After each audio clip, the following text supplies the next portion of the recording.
નમસ્કાર વિદ્યાર્થી મિત્રો, આજે આપણું નવું વર્ષ શરૂ થાય છે. 2020-21ની અંદર આપણો અભ્યાસક્રમ આજથી શરૂઆત થાય છે. બરોબર. હવે તમે લોકો એક એક ધોરણ આગળ આવી ગયા છે. લોકો 7મા ધોરણમાં હતા, બધા 8મા ધોરણમાં આવી ગયા. 8મા ધોરણમાં હતા એ 9મા ધોરણમાં આવી ગયા. હવે વાત કરીએ આપણે ભણવાની, તો હું તમારો ગણિત વિષય લઈશ અને ગણિત વિષયની અંદર આપણે થોડી ઘણી બેઝિક વાત કરીએ. બરોબર.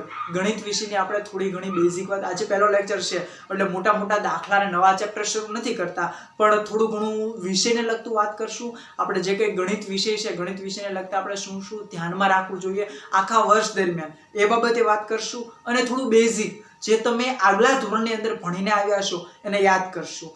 નેક્સ્ટ લેક્ચરથી આપણે આની પછીનો જે લેક્ચર છે એ લેક્ચરમાંથી આપણે લોકો એક નવા ચેપ્ટરની શરૂઆત કરશું. બરોબર. તો સૌથી પહેલા આપણે વાત કરીએ તો પહેલું છે આપણું સિલેબસ.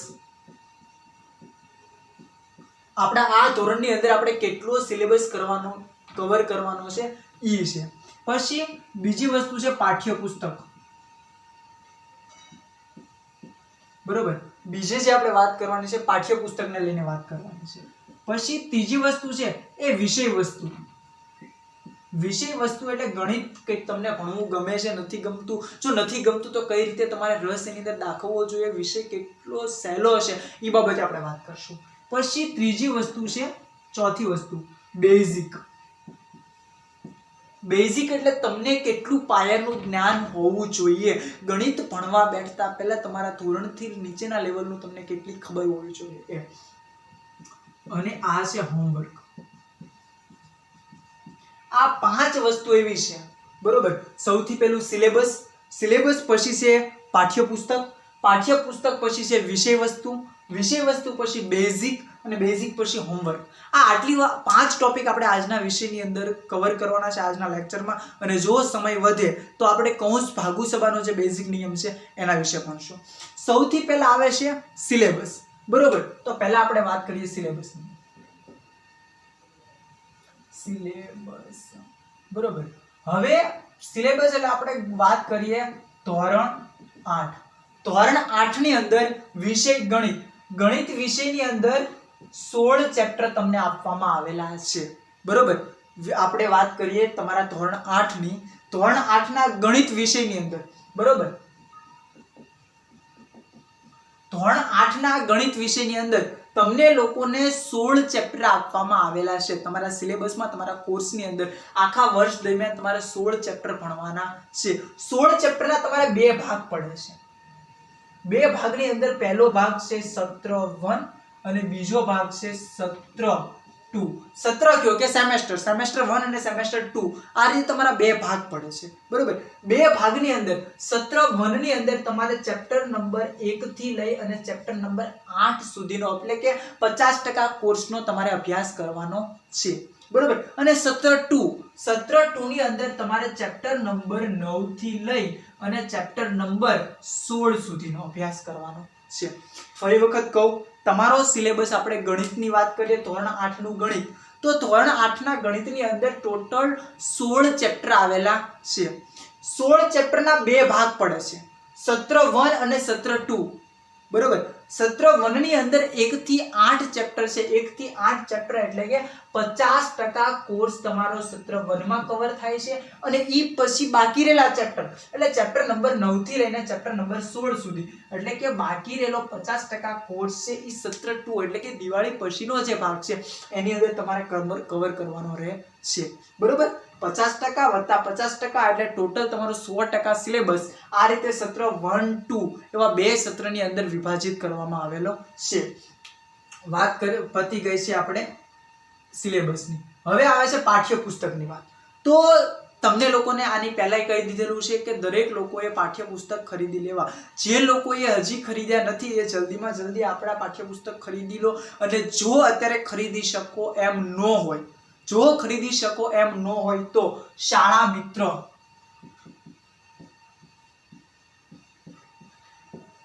શાળા મિત્ર નામની એક ઓનલાઈન એપ્લિકેશન છે. પ્લે સ્ટોરમાં જઈ તમારા ફોનની અંદર તમારા પ્લે સ્ટોરમાં જઈ શાળા મિત્ર નામની એપ્લિકેશન ડાઉનલોડ કરી લેવાની. આ એપ્લિકેશનની અંદર તમને દરેક ધોરણના, દરેક સેમેસ્ટર વાઇઝ નવા અને જૂના પુસ્તકો મળી રહેશે. જો અત્યારે ખરીદી શકો એમ ન હોય તો શાળા મિત્રમાં જાઓ, શાળા મિત્રની અંદર જઈ તમારા ધોરણના પુસ્તકો જોઈને ખાલી જુઓ કે કેટલા ચેપ્ટર છે, કઈ રીતે સિલેબસ છે, કેમ છે. અને તમારે સ્વાધ્યાય પોથી નથી લેવાની, સ્વાપોથી લેવાની નથી. એટલા માટે તમારે લોકોએ એક પાકી નોટ તૈયાર કરવાની રહેશે. પાકી નોટની અંદર જેટલું પણ ક્લાસ વર્ક કરાવવામાં આવે, જેટલું બોર્ડ વર્ક કરાવવામાં આવે, એ બધું ચેપ્ટર વાઇઝ તમારે તમારી નોટની અંદર નોટ ડાઉન કરવાનું રહેશે. રફ બુક અલગ, લેશન અથવા હોમવર્ક તમારે આ બુકમાં કરવાનું નથી.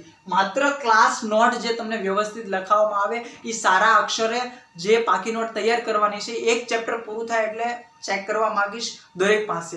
એટલે પાકી બુક તમારે અલગથી આખી તૈયાર કરવાની રહેશે, સ્વાધ્યાય પોથી નથી. એટલા માટે જેની અંદર હું અહીંયા મેથડ કરાવું એ બધી કરવાની છે. પાઠ્યપુસ્તકની વાત અહીંયા પૂરી થાય છે. પાઠ્યપુસ્તકમાં હું ફરી વખત કહી દઉં શું શું કરવાનું છે. અત્યારે તમે લોકો માર્કેટમાંથી તમારા પુસ્તકો ખરીદી લો. જો અત્યારે પુસ્તકો ખરીદી શકો એમ નથી તો શાળા મિત્ર નામની પ્લે સ્ટોરમાંથી એપ્લિકેશન ડાઉનલોડ કરો. આ એપ્લિકેશનની અંદર બધા ધોરણને લગતા પુસ્તકો આવેલા છે, બરોબર. હવે આવે છે વિષય વસ્તુ. હવે વિષય વસ્તુમાં કેવું છે ખબર, ઘણા લોકો, ઘણા એટલે આમ તો 90% વિદ્યાર્થીઓની એક ને એક ફરિયાદ વારંવાર રહે છે કે ગણિત વિષય છે એ અઘરો છે, ગણિત વિષય છે એ કામ કરવું ફાવતું નથી, અથવા ગણિત તમને ગમતો નથી. હવે મિત્રો, ગણિત વિષય તમને અઘરો લાગે ક્યારે? જ્યારે તમે એને સમયે સમયે શીખો નહીં તો. સૌથી સહેલામાં સહેલો વિષય હું એમ કહું છું ગણિત છે. પૂરેપૂરા 100 માર્ક તમે એક જ વિષય એવો છે ગણિત જેની અંદર તમે લાવી શકો. ગુજરાતી વિષય છે તો તમે ત્યાં ભાષાના માર્ક કપાય, વિજ્ઞાન છે તો ત્યાં આકૃતિના માર્ક કપાય, સામાજિક જ્ઞાન છે તો સાલ 1999 1992 જેવી કોઈ સાલોની અંદર તમારે યાદ રાખવા માર્ક કપાઈ શકે. જ્યારે ગણિત વસ્તુ એવી છે, જો તમને મેથડ અથવા દાખલાની રીત અથવા સૂત્રો પાકા હોય તો 100 માર્ક તમે લાવી શકો. એટલો સહેલો વિષય છે. શું કામ તમને લોકોને માર્ક નથી આવતા? તો કે તમારી કામ કરવાની અથવા તો મેથ્સને તમારે તૈયાર કરવાની તમારી મેથડ કદાચ ખોટી હોય, એટલા માટે માર્ક ન આવી શકે. તો આને મેથડને ડેવલપ કઈ રીતે કરવી? તો સૌથી પહેલા વિષય વસ્તુમાં આપણે વાત કરીએ તો સૌથી પહેલા શું કરવાનું? તો કે કોઈ પણ રીતને શીખી લેવાની. માની લો કે શિક્ષકે આજે તમને કોઈ પણ એક મેથડ ક્લાસની અંદર શીખવાડી છે, કોઈ પણ રીત તમને શીખવાડી છે, તો એ રીત તમને આવડી ગઈ, તમને ખબર પડી કે આ રીત તમને આવડી ગઈ છે, બરોબર. પછી ઘરે જઈ અને જાતે એ દાખલા કરવાની ટ્રાય કરો. ક્લાસમાં તમને શિક્ષકે ટકા કાઢતા કે સરાસરી કાઢતા શીખવાડી દીધું છે, તમને એમ છે કે મને આવડી ગયું છે, પણ ઘરે જઈ અને મેક્સિમમ માની લો કે 5 કે 7 દાખલા કોઈ પણ બુક કે સાહિત્યમાં જોયા વગર ખુદ ગણી નાખો. જો તમને રીત આજ આવડી છે અને આજને આજ એના દાખલા તમે ગણી નાખશો, હું તમને ગેરંટી આપું એ રીત તમને ક્યારેય નહીં ભૂલાય. તમે જે રીત આજે શીખ્યા છો એની એ રીત તમે ઘરે જઈને જાતે ગણી નાખો છો તો કોઈ પણ સંજોગોમાં તમને ભૂલાશે નહીં. તમને ભૂલાઈ જાય છે એનું કારણ એવું છે કે ગણિત એક તો તમને પહેલેથી કંટાળો લાગે એટલે એમાં તમે રસ નથી લેતા રીત શીખવાની અંદર, અને કદાચ તમને આવડી ગઈ છે તો ઘરે જઈને એની પ્રેક્ટિસ નથી કરતા એટલા માટે, બરોબર. તમને રીત આવડી ગઈ છે તો મેક્સિમમ એની પ્રેક્ટિસ કરો, સમયાંતરે રિવિઝન કરો. સમયાંતરે માની લો કે 1 મહિનો ગયો, 1 મહિના પછી કોઈ રજાનો દિવસ કે તહેવારનો દિવસ આવે છે તો ફરી વખત પહેલું ચેપ્ટર પાકી બુક ખોલો, પાકી બુકને રીત અને એકાદો દાખલો ગણી નાખો.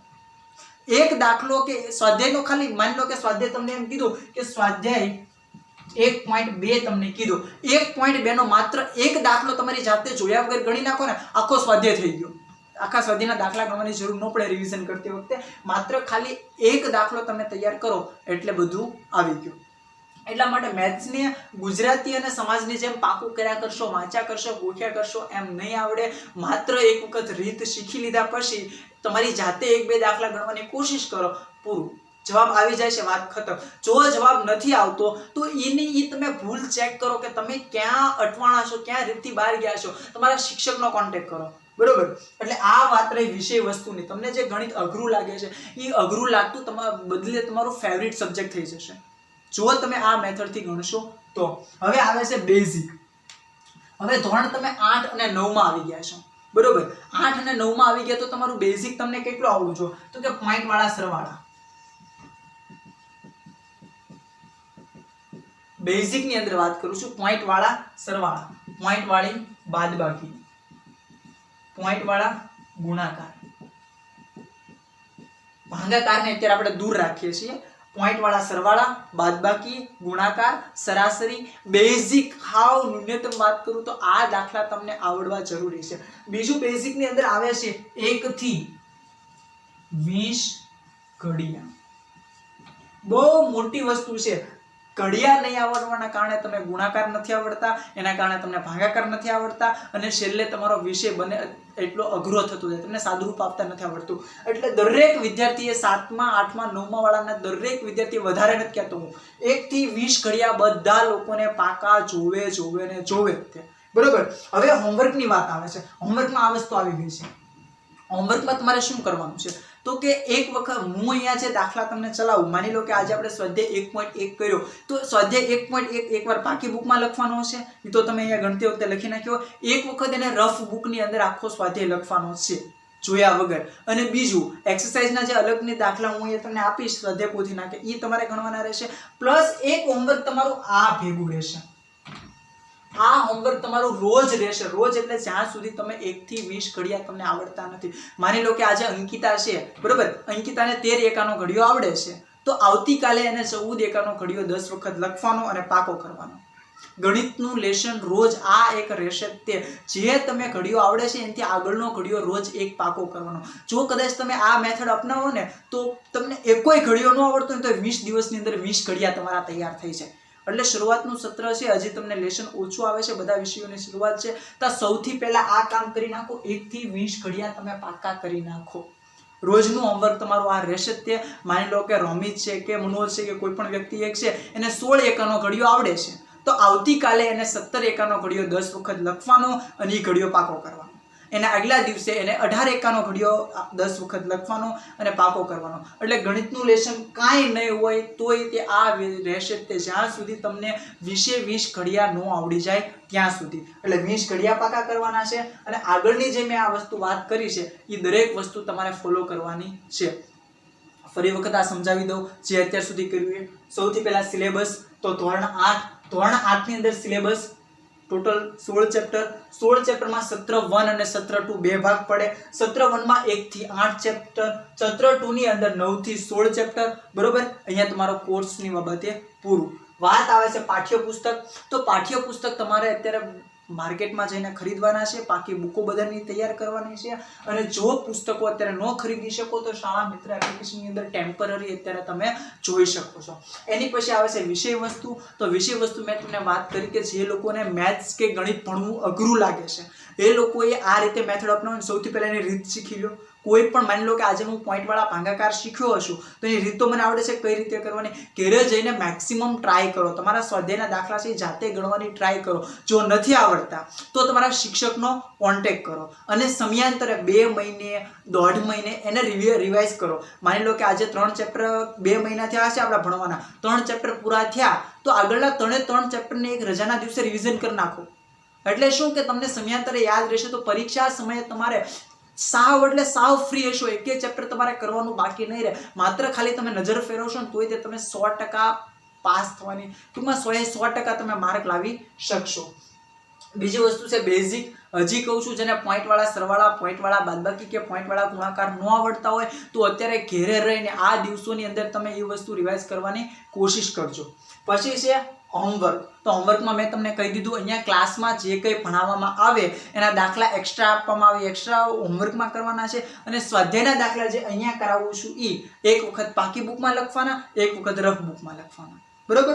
અને 1 થી 20 ઘડિયા જે લોકોને 20 ઘડિયા આવડે છે એ લોકોની તો વાત જ નથી. એ લોકો એક વખત ચેક કરી લેવાનું કે બાજુમાં કોઈને કહેવાનું મને પૂછ એમ સાચે સાચું 1 થી 20 આવડે છે.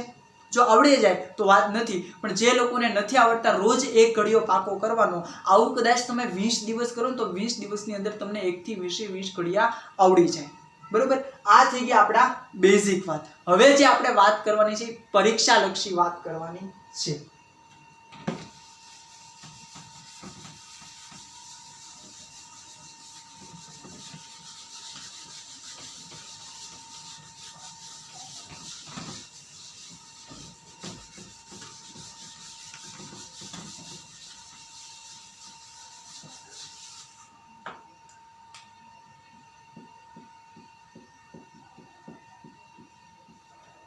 હવે જે વાત કરવાની છે આપણે પરીક્ષા લક્ષી વાત કરવાની છે. પરીક્ષા લક્ષી વાત એટલે એક તો એમાં ટેસ્ટ આવી ગઈ, ટેસ્ટ, અને એક જ્યારે તમારી પરીક્ષા હોય છે એ પરીક્ષા.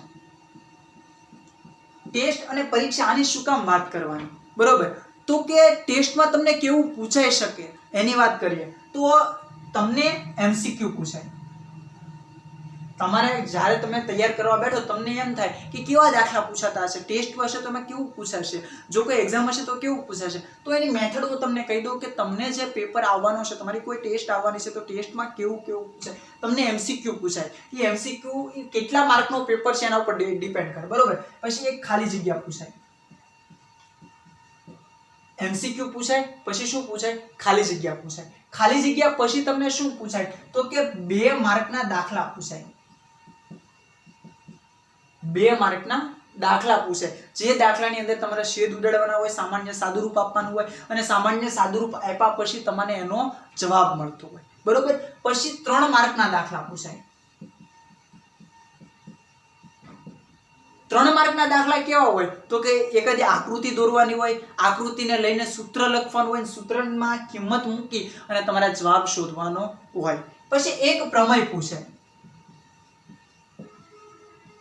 પ્રમેય ક્યાંથી પૂછાય તો કે તમને જે ચેપ્ટર આવેલા છે એ ચેપ્ટરની વચ્ચે એકાદું ચેપ્ટર પ્રમેય વાળું હોય, જેની અંદર તમને 1 કે 2 પ્રમેય આપી દીધેલા હોય, જે ટીક કરાવીશું કે ક્યાં જે પ્રમેય છે એ પૂછાઈ શકે, ક્યાં મોસ્ટ ટાઈમ છે. તો આ જે પ્રમેય છે એ પ્રમેય એકાદો પૂછાઈ શકતો હોય.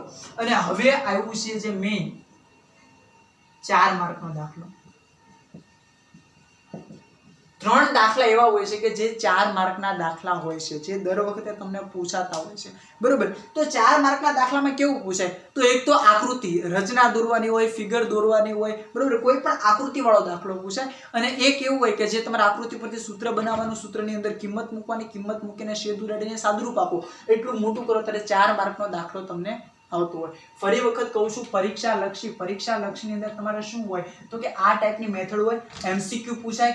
એમસીક્યુ ની અંદર શું હોય તો કે તમને 4 ઓપ્શન આપેલા હોય, બરોબર? એક પ્રશ્નની નીચે 4 ઓપ્શન આપેલા હોય. 4 ઓપ્શનમાંથી તમારે A B C D તમને જે જવાબ સાચો લાગે એ જવાબની સામે તમારે ગોળ રાઉન્ડ કરીને ઘૂંટવાનું હોય. આ રીતે પેનનો જે ડાઘ છે એ બહાર જતો ન રહે એ રીતે આ રીતે તમારે ઘૂંટીને એને તૈયાર કરવાનું હોય. આ છે એમસીક્યુ. ખાલી જગ્યા 1 માર્કની પૂછાય. એમસીક્યુ છે એ 1 માર્કનો પૂછાતું હોય, ખાલી જગ્યા છે 1 માર્કની પૂછાતું હોય. એમાં કેવું હોય તો કે એક લાઈન આપેલી હોય, લાઈનની વચ્ચેથી એક શબ્દ ઘટતો હોય, એ ઘટતો શબ્દ મૂકીને તમારે ખાલી જગ્યા પૂરી કરવાની હોય. ખાલી જગ્યા પછી 2 માર્કના દાખલા. તો 2 માર્કના દાખલા મેં તમને કહી દીધું, રકમ આપી દીધેલી હોય, માત્ર ખાલી છેદ ઉડાડો અને સાદુરૂપ આપો એટલે તમારો જવાબ આવે. આવા દાખલા હોય. 3 માર્કના દાખલા થોડા અઘરા હોય. એક પ્રમેય પૂછાતો હોય. પ્રમેય છે એ કાં તો 3 માર્કનો હોય અને કાં તો 4 માર્કનો હોય. દર વખતે એનું ફિક્સ નથી હોતું કે 3 માર્કમાં પૂછાય કે 4 માર્કમાં પૂછાય. પ્રમેય છે એ અલગ રીતે હોય, કાં 3 માર્કમાં પૂછાય કાં 4 માર્કમાં, બેમાંથી એક રીતે પૂછાતો હોય છે. પછી આવે છે દાખલા. મેં તમને કીધું 4 માર્કના 3 દાખલા. આ આપણે મેઇન પેપરની વાત કરીએ. ટેસ્ટની અંદર જે રીતનો ટેસ્ટ કેટલા માર્કની છે એના ઉપર ડિપેન્ડ કરે. આ છે 4 દાખલા. આ 4 દાખલા છે ની 3 દાખલા છે 4 માર્કના પૂછાતા હોય, જેમાં તમારે સૌથી પહેલા મોટી રકમ આપેલી હોય, એના પરથી આકૃતિ દોરવાની, આકૃતિ ઉપરથી સૂત્ર બનાવવાનું અને સૂત્ર ઉપરથી તમારે દાખલો ગણવાનો, સાદુરૂપ આપવાનું રહે. આ જે એ દાખલા છે, બરોબર, જે તમને પૂછાતા હોય છે. ટેસ્ટ મેઇન વાત કરીએ છીએ આપણે ટેસ્ટની. તો આપણે હું વાત કરી દઉં કે ટેસ્ટ કઈ રીતે હશે. કોઈ પણ ચેપ્ટર પૂરું થશે, માની લો કે આજે આપણે બીજું ચેપ્ટર પૂરું કર્યું તો બીજા ચેપ્ટરની તરત જ ટેસ્ટ લેવામાં આવશે, જેને આપણે વીકલી ટેસ્ટ કહીએ, અઠવાડિયા ટેસ્ટ કહેતા હોય, બરોબર? કોઈ પણ ચેપ્ટર પૂરું થશે એ ચેપ્ટરની તરત ટેસ્ટ લેવામાં આવશે. આ ટેસ્ટ છે એ 30 માર્કની હશે. આપણે જે ટેસ્ટ લેવાના છે આ ટેસ્ટ જે છે એ 30 માર્કની હશે. એ ટેસ્ટ લગભગ તમને જે વસ્તુ પાકી નોટમાં લખાવી છે એમાંથી જ છે. એકાદો દાખલો બહારનો હોય તો માત્ર રકમ ફેરવેલી હોય, બાકી જે તમને પૂછવામાં આવે એ તમને જે તૈયાર કરાવેલું છે એ નોટમાંથી જ પૂછવામાં આવતું હોય છે, બરોબર? એટલે પરીક્ષાલક્ષી વાત થઈ ગઈ. પરીક્ષાલક્ષી ફરી વખત કહી દઉં છું, તમને ગણિત વિષયમાં શું પૂછે તો પહેલા એમસીક્યુ પૂછે. એમસીક્યુમાં 4 ઓપ્શન હોય. 4 ઓપ્શનમાંથી કોઈ પણ એક ઓપ્શન તમારે સિલેક્ટ કરવાનો હોય, બરોબર? પછી આવે છે ખાલી જગ્યા. ખાલી જગ્યા 1 માર્કની પૂછાતી હોય છે. હા, એક વસ્તુ બાકી રહી ગઈ, ખરા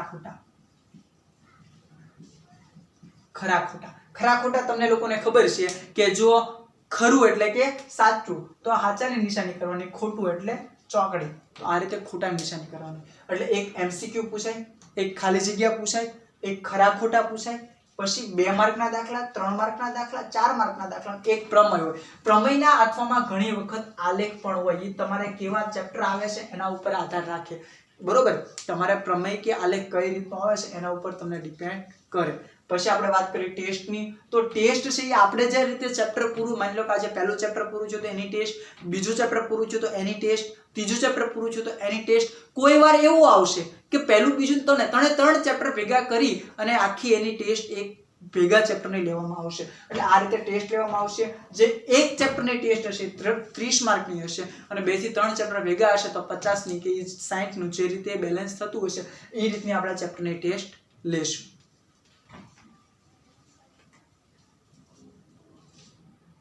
ઓકે મિત્રો, આપણે બેઝિક ગણિતની વાત કરી લીધી કે કેવું પૂછાઈ શકે, તમારે કેવું યાદ રાખવાનું છે, તમારે કેવી રીતે તૈયારી કરવાની છે. આ વસ્તુ આપણે જોઈ ગયા. હવે મેથ્સની આપણે બેઝિકથી શરૂઆત કરીએ. તો સૌથી પહેલા આપણે એક નિયમ ભણીએ છીએ. આ તમે ઓલરેડી ભણી ગયેલા છો, આ નિયમ તમને ઓલરેડી ખબર છે, છતાં આપણે ફરી વખત એને યાદ કરી લઈએ. જે છે કૌંસ ભાગુ સબા નિયમ. કૌંસ ભાગુ સબા. કૌંસ ભાગુ સબા એક નિયમ છે, જે નિયમ ગાણિતિક પ્રક્રિયાઓ માટે કામ લાગે છે. ગાણિતિક પ્રક્રિયાઓ એટલે કેવી પ્રક્રિયાઓ? મેઇન આપણી 4 ગાણિતિક પ્રક્રિયા છે. એમાં પહેલું છે સરવાળા, બાદબાકી, ગુણાકાર અને ભાગાકાર. બરોબર, આ આપણી 4 મેઇન પ્રક્રિયા છે. સરવાળા, બાદબાકી, ગુણાકાર ને ભાગાકાર. ઘણા લોકો ભાંગાકાર બોલે છે. ભાંગાકાર નથી, ભાગાકાર. અહીંયા ઉપર ભની ઉપર મીંડું નથી, માત્ર ભાગાકાર છે.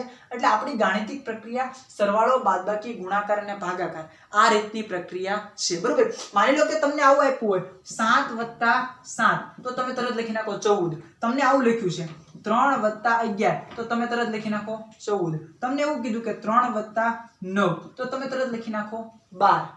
બરોબર, તમને એવું કીધું કે 9 - 3 તો તમે લખી નાખો 6.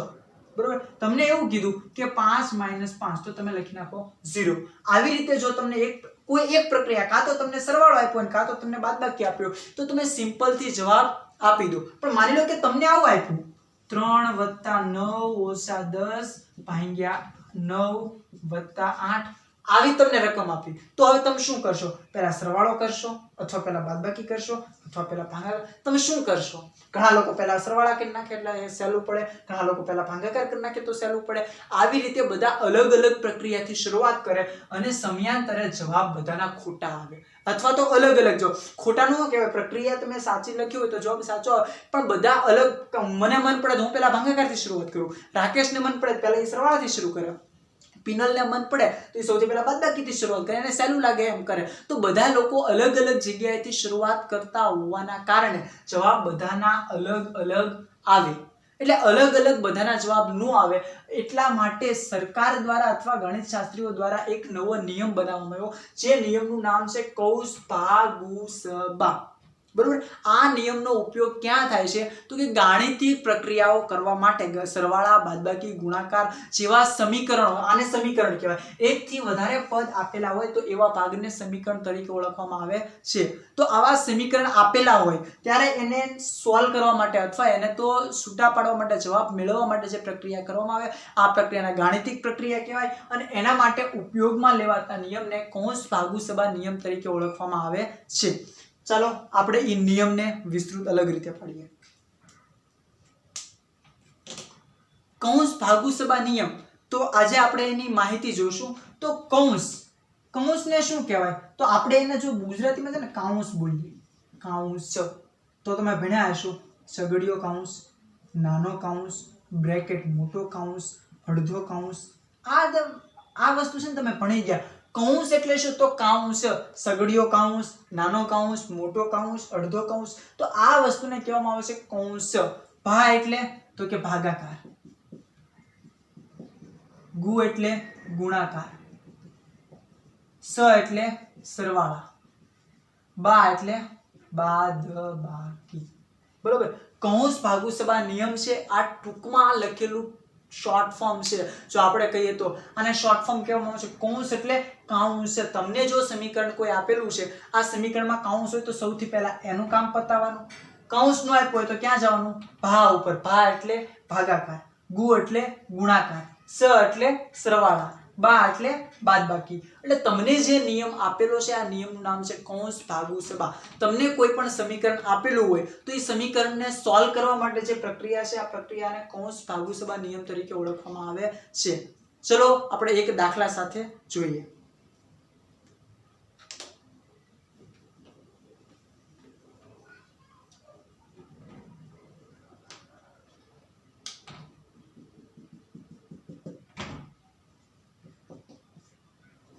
હું છે ને નિયમ છે ને અહીંયા રવા દઉં છું, એક હું રકમ લખું છું.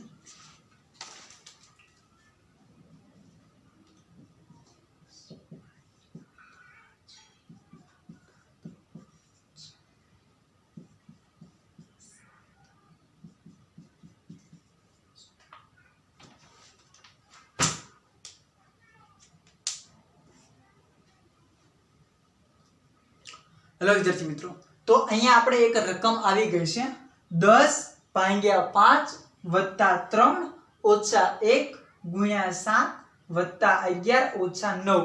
આ રીતે આખી રકમ આપણી પાસે તૈયાર આવી ગઈ છે. તો આવડો આપણે દાખલો ગણવાનો છે. હવે તમે જુઓ, ખાલી સરવાળા હોત તો આપણે 10 + 5 + 3 એમ કરીને ડાયરેક્ટ સરવાળો કરીને જવાબ આપી દે. બાદબાકી હોત તો બાદબાકી કરીને આપણે આવી દે. પણ અહીંયા તો ભાગાકાર આવી ગયો, સરવાળો આવી ગયો, બાદબાકી ગુણા, મતલબ બધી પ્રક્રિયાઓ આની અંદર આવી ગઈ છે. તો આ દાખલો આપણે સોલ્વ કરતી વખતે શું કરીએ? તો સૌથી પહેલા કૌંસ ભાગુ સબા નિયમનો ઉપયોગ કરીએ. કૌંસ જો તો આખામાં કે તમને કૌંસ દેખાય છે? નથી દેખાતો. તો એના પછી જાઓ. પછી શું છે? ભા. તો આમાં તમને કે ભાગાકાર દેખાય છે? તો કે હા. અહીંયા જો આ પદની નીચે ભાગાકાર આવેલો છે. તો હવેનું જે આપણે સાદું રૂપ ખાલી આ જ પદનું આપવાનું, ભાગાકારનું જ આપવાનું, બાકીનાને આપણે એમ નામ લખી નાખશું. 10/5. તો કરો અહીંયા 10/5. 5 દુને 10, 0 0. તો જવાબ કેટલા આવ્યા? 2. તો 10/5 તો અહીં લખી નાખો 2. બધું એમ નામ +3 - 1 × 7 + 11 - 9. બાકીનું જે કઈ વધે બેઠે બેઠું. ફરી વખત સમજાવી દો મેં શું કર્યું. તમને કૌંસ ભાગુ સબાના નિયમ પ્રમાણે આ દાખલાનું સાદુરૂપ આપવાનું હતું. દાખલાની રકમ શું હતી? 10/5 + 3 - 1 × 7 + 11 - 9. આ પ્રક્રિયા હતી, એનો આપણે સાદુરૂપ આપી. તો પહેલા આવે છે કૌંસ ભાગુ સબાના નિયમમાં સૌથી પહેલા કૌંસ આવે છે. આખામાં ક્યાંય તમને કૌંસ દેખાય છે? નહીં. તો એની પછીના ઓલા ઉપર જાઓ. પછી શું આવ્યું? ભાગાકાર. ભા. તો આમાં આખામાં જો ભાગાકાર ક્યાંય છે? તો કે હા અહીંયા ભાગાકાર છે. તો પહેલા આ બંનેનું, બાકી બધું એમને બેઠે બેઠું મૂકી દે, એમાં કઈ હળી કરવાની નથી. 10/5 તો જવાબ આવ્યો 2. 2 + 3 - 1 × 7 + 11 - 9. આ વસ્તુ આવી. હવે ફરી વખત જોવું. ફરી વખત આ નિયમ લાગુ પડે. કૌંસ આમાં ક્યાંય નથી. પછી શું આવ્યું? ભા. આમાં ક્યાંય ભાગાકાર છે? તો કે નહીં. તો પછી શું આવ્યું? ગુ. તો આમાં ક્યાંય ગુણાકાર છે? તો કે હા. ક્યાં ગુણાકાર છે? તો કે 1 અને 7 આ બંનેનો ગુણાકાર છે. બીજે ક્યાંય ગુણાકાર નથી. તો સૌથી પહેલા આનો એટલાનું કરો, બાકી બધું એમ રહેવા દો. 2 + 3 - 7 એકા 7 + 11 - 9. બરોબર. શું કર્યું મેં? તો કે કૌંસ ભાગુ સબાના નિયમ પ્રમાણે આનું આપણે સાદુરૂપ આપ્યું. આખામાં ક્યાંય કૌંસ નહોતો એટલે એ વાત ગઈ. પછી આવ્યો ભા. તો આખામાં ક્યાંય ભાગાકાર નહોતો ગયો. પછી આવ્યો ગુ. તો અહીંયા ગુણાકાર હતો. તો આ પદનો ગુણાકાર આપ્યો આપણે 7 એકા 7 અને વત્તે ઓછે ઓછા. તો 2 + 3 - 7 + 11 - 9. આટલું બધું. હવે આની ઉપર આપણે કૌંસ ભાગુ સબા નિયમ લગાડીએ. બરોબર. તો આખામાં જો સૌથી પહેલા શું આવ્યું? કૌંસ. આખામાં ક્યાંય કૌંસ છે? તો કે નહીં. પછી આવ્યું ભા. તો આખામાં ક્યાંય ભાગાકાર છે? તો કે નહીં. પછી આવ્યું ગુ. આખામાં ક્યાંય ગુણાકાર છે? તો કે નહીં. પછી આવ્યું સ. તો આખામાં ક્યાંય સરવાળો છે? જુઓ તો હા, તમને સરવાળો બે જગ્યાએ દેખાશે. 2 + 3 અને -7 + 11. આ બે જગ્યાએ સરવાળો છે. તો સરવાળો કરો, બાકીનું બધું એમ નામ પડ્યું રહેવા દો. 3 ને 2 5. 5. હવે આ બંનેનો -7 + 11 આ બંનેનો તમારે સરવાળો કરવાનો છે. પણ કરવાનો છે સરવાળો, પણ અહીંયા જો એક જગ્યાએ વત્તાની નિશાની છે, એક જગ્યાએ ઓછાની નિશાની છે. તો વત્તે ઓછે ઓછા. બરોબર. અને મોટા પદની નિશાની, મોટા કોણ છે? 11. તો 11 ની નિશાની કેવી છે? વત્તા. તો આવશે વત્તા. 11 માંથી 7 જાય, કેટલા વધ્યા? 4 -9. ફરી વખત સમજાવું, આ જે આપણને એટલો ભાગ મળ્યો આની ઉપર આપણે કૌંસ ભાગુસભા નિયમ લગાડ્યો. કૌંસ ભાગુસભા નિયમ લગાડવા માટે સૌથી પહેલા કૌંસ, તો આખામાં કે કૌંસ હોય એ છૂટો પડે, કૌંસ ક્યાંય નથી. તો સૌથી પહેલા ભાગાકાર, આમાં કે ભાગાકાર નથી. પછી આવ્યું ગુણાકાર, તો એટલામાં આખામાં કે ગુણાકાર નથી. પછી આવ્યું સ એટલે સરવાળો, તો અહીંયા સરવાળો છે ને અહીંયા સરવાળો છે. તો પહેલા આ બંનેનો સરવાળો કર્યો, 3 ને 2 5 માઈનસ, પણ જો અહીંયા કેવું છે -7 + 11 એટલે વત્તે ઓછે ઓછા, તો 11 માંથી 7 જાય એવું 4 અને -9 એમ. હવે જો આમાં તમને શું મળ્યું? તો કે ભાગુસભા નિયમ પ્રમાણે કૌંસ નથી, ભાગાકાર નથી, ગુણાકાર નથી, પણ સરવાળો છે. તો આ બંનેનો સરવાળો કરો. 5 ને 4 9 -9 એમના 9 માંથી 9 જાય, જવાબ આવ્યો 0. સમજાણું તમને? ફરી વખત કહું, તમારે કૌંસ ભાગુસભાના નિયમ પ્રમાણે 10/5 + 3 - 1 × 7 + 11 - 9 આ દાખલાનું તમારે સાદુરૂપ આપવાનું છે.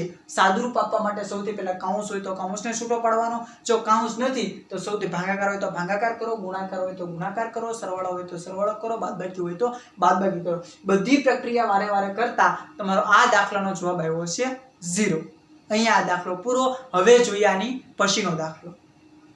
ઓકે મિત્રો, તો આપણી પાસે દાખલાની રકમ અત્યારે તૈયાર છે. 13 + 7 - 9 / 3 × 5 - 11 આ આપણે દાખલાની રકમ છે. આપણે આના ઉપરથી દાખલો ગણવાનો છે. કૌંસ ભાગુસભાના નિયમ પ્રમાણે સાદુરૂપ આપવાનું છે. તો જો કૌંસ ભાગુસભાના નિયમ પહેલા આવ્યો કૌંસ, આખામાં તમને ક્યાંય કૌંસ દેખાય છે? તો કે નહીં. પછી આવ્યો ભા, તો તમને આખામાં ક્યાંય ભાગાકાર દેખાય છે? તો કે હા, અહીંયા તમને ભાગાકાર દેખાય છે. તો ઈ પદનો ભાગાકાર કરો, બાકીનું આખું પદ એમ નામ મૂકી દો. 13 + 7 - 9 / 3, તો 3 તેરી 9, તો જવાબ કેટલો આવ્યો? 3. જો જેને ન સમજાય અહીંયા ધ્યાન રાખો, અહીંયા 9 / 3 કોણ છે? 3 તેરી ને 9, 9 માંથી 9 જાય, જવાબ આવ્યો 0. એટલે જેને ન સમજાય એને રફ કામ કરી લેવાનું. 3 બાકીનું એમ નામ × 5 - 11. બરાબર. હવે ફરી વખત આ જે ભાગ છે આની ઉપર આપણે કૌંસ ભાગુસભાનો નિયમ લગાડીએ. તો આખામાં તમને ક્યાંય કૌંસ દેખાય છે? તો કે નહીં. આખામાં તમને ક્યાંય ભાગાકાર દેખાય છે? તો કે નહીં. આખામાં તમને ક્યાંય ગુણાકાર દેખાય છે? તો કે હા, અહીંયા તમને ગુણાકાર દેખાય છે. બરોબર. તો ઈ પદનો ગુણાકાર કરો, બાકીનું એમ નામ રહેવાનું. 13 + 7 ઓછા આ એમ નામ. બરોબર. 5 તેરી ને 15, તો અહીંયા 15 ઓછા 11. બરોબર. બાકીનું એમ નામ. હવે શું આવ્યું? સ, તો સરવાળો. બરોબર. તો હવે તમને આમાં સરવાળો ક્યાં દેખાય છે? તો કે આ બે પદ વચ્ચે સરવાળો થાય છે. બરોબર. તો કરો. 13 + 7 એટલે આવ્યું 20. 20 - 15 - 11. બરોબર. આટલું તમારે આવી ગયું. હવે બાદબાકી કૌંસ ભાગુસભામાં છે એટલે બાદબાકી, બાદબાકી સિવાય કોઈ રસ્તો છે નહીં. બરોબર. તો 20 માંથી 15 જાય, કેટલા વધ્યા? 5. તો લખી નાખો 5 - 11. બરોબર. 20 માંથી 15 જાય તો જવાબ આવ્યો 5 અને -11 હતા એમના. હવે જુઓ, 5 માંથી 11 નો જાય. બરોબર. એટલે આમ જાય પણ નિશાની કેવી આવશે? ઓછાની. 5 માંથી 11 જાય તો જવાબ કેટલો આવે? 6. એટલે -6 તમને આનો જવાબ મળશે.